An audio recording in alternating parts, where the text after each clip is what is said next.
এই ডিলটা আমাদের সবচেয়ে বড় ডিল। উমাগো পড়ে গেলাম। আরে ম্যাডাম, আপনি ঠিক আছেন তো?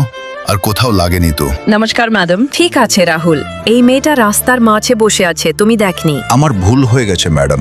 ম্যাডাম, ওকে বকবেন না প্লিজ। ঠিক আছে, তোমার গালে এসব কিসের চিহ্ন মনে হচ্ছে?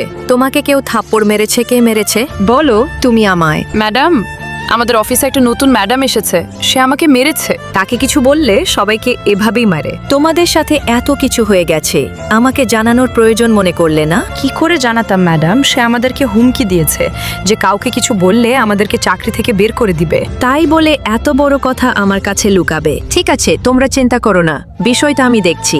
তোমরা এখন যাও। আপনাকে অনেক ধন্যবাদ ম্যাডাম। ধন্যবাদ দেওয়ার দরকার নেই, এটা আমার কর্তব্য। আমাদের অফিসে এত খারাপ স্টাফ খাইছে। আরে, এই ছোট লোক অফিসে ঢুকতে গেলে যে পারমিশন নিতে হয় সেটা জানো না? এই কথা তুমি বলার কে? আমি হলাম এই অফিসের ডিরেক্টর ম্যানেজার। তুমি হয়তো জানো না, আমি হলাম এই অফিসের মালিক। তোমার মতো স্টপের আমার দরকার নাই, এখনই অফিস থেকে বের হয়ে যাও। তুমি আমাকে কোম্পানি থেকে বের করে দাও, অনেক বড় ভুল করেছো। জানি তোমার একটা ইউটিউব চ্যানেল আছে, সাফলেক্সো হাব নামের। এই চ্যানেলের ভিডিও কেউ দেখবে না, কেউ লাইক করবে না। এই ভালো কাজের জন্য ভিডিওটা সবাই লাইক করে দিবে, চ্যানেলটা সাবস্ক্রাইব করে রেখে দিবে।